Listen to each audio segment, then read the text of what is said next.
regarding the phone which I just got rid of, and that phone was the Motorola Droid Maxx for Verizon. Now, I'm just gonna give you a simple rundown of why I got it.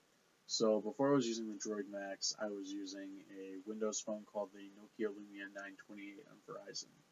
Now, I really liked that phone, and it was probably my favorite phone of the last year because I used it for a full 12 months without actually switching. I thought about switching a lot of times, but I didn't. So it was very good at keeping me in place. It was a very good phone. But why I switched was because I broke the phone and I needed to buy a new one, and I wanted to see how Android had changed in the 12 months since I'd used it. So, what do you know? I picked up a Droid Maxx, and the other reason why I got it was because the Nokia was clocking out at me about 6, 7 o'clock each night, so I wanted a phone with a really reliable big battery, and the Droid Maxx fit the bill. Also, there was quite a good moment where I figured out that I wanted it when I walked into a Verizon store and I actually took a look at one, and the screen just looked beautiful. It was a big 5-inch OLED display. I love OLED displays. I think they're some of the most brilliant technology that we have right now, and I want to see them in everything. So the screen really stuck out to me as being really beautiful. The design of it, it has soft touch rubber back, so it was very easy to hold, and it was a good enough screen size that I could still use it in one hand very comfortably. Other things from Motorola that stuck out to me, which made me really want to buy it, was the touchless control. So you can use your voice to give you navigational directions, quick execute searches on the internet, send text messages, all that sort of stuff, and also the ambient display. Because I was used to on my Nokia the glance feature where they'd have information based on your text messages and things like that for the lock screen, and I really liked that. So I was looking forward to using the ambient display on the Droid Maxx. And then the other reason I got it was because I was confident that I was always going to get Android updates very quickly. Now, I'm going to address all of these things as I go on with the review. First off, so the display.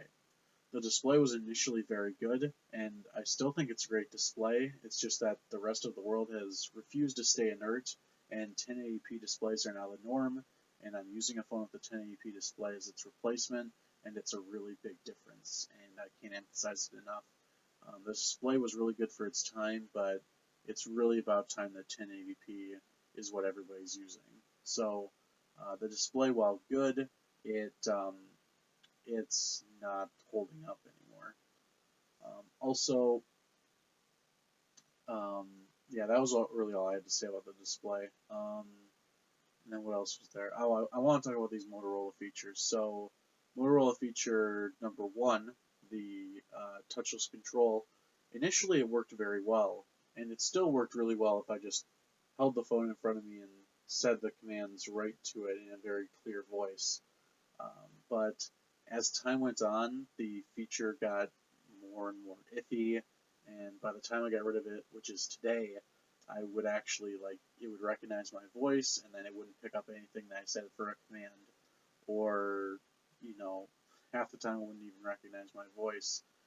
And when it actually did, it would take a very long time to execute commands with touchless control. And I think that's down to the processing power, which I'll get into in a little bit. Next Motorola feature I want to talk about was the ambient display.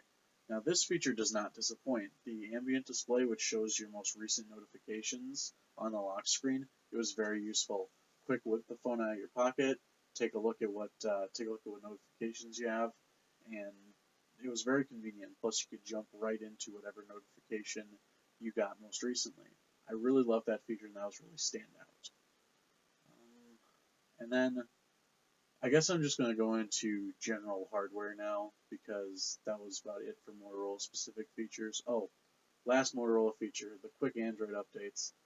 Nothing has been more disappointing for me because I was rocking a Windows phone and I was in the preview program, and every single update that came out, you'd get it every couple of weeks, a month or two, you get an update. Now, even the official Android updates from a company which used to be owned by Google, the phone never got Lollipop. The thing is, the phone came out. I mean, Lollipop came out last summer, and now it is March of the next year, and we still do not have Lollipop on the Motorola Droid Maxx, and that was extremely disappointing, and that was probably a big factor in me getting rid of it as well. Now, what else? Now I'm going to talk about general hardware. So hardware, first thing I want to talk about is the performance. The thing's packed to the gills with a very advanced GPU, a dual-core processor, 2 gigabytes of RAM, the works.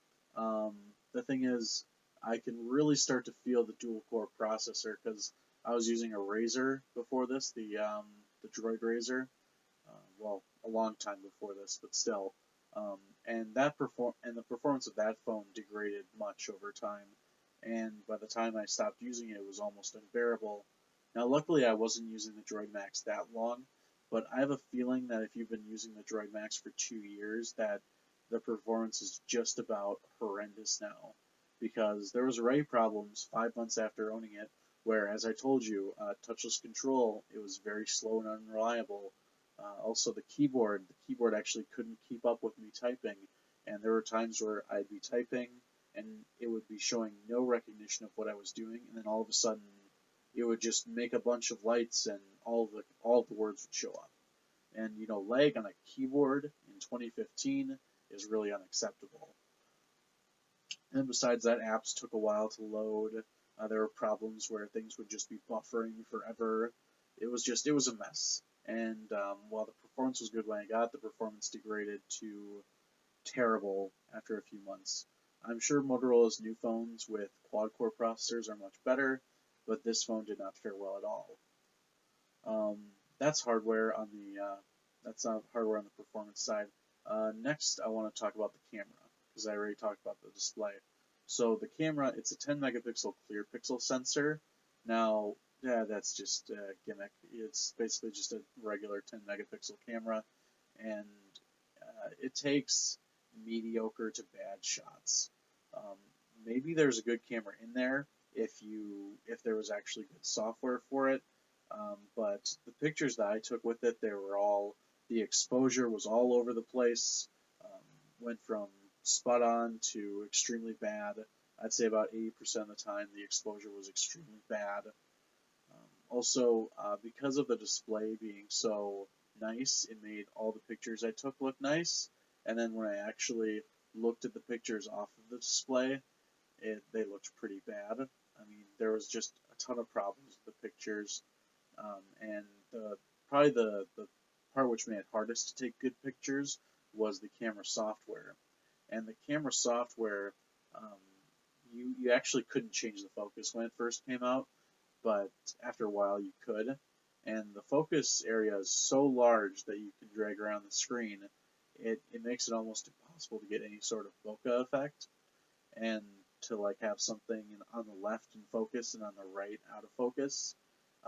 So it's a very clunky camera interface with very few manual features available, and it's just something which I wouldn't recommend to anybody. It made taking pictures in pretty much every situation a chore.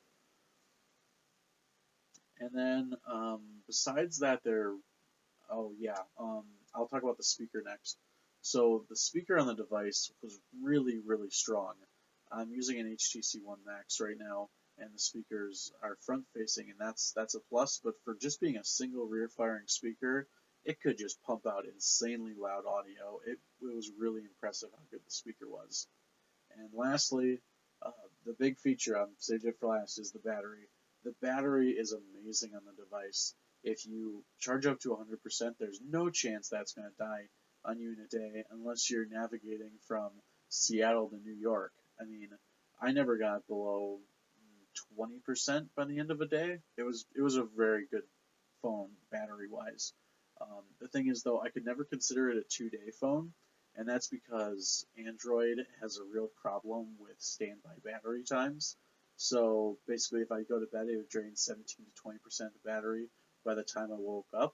So because of that, I wasn't able to ever use it for 2 days. But it was a magnificent phone for getting me through the day. It was a real workhorse. And besides that, that's really all I have to say about the device.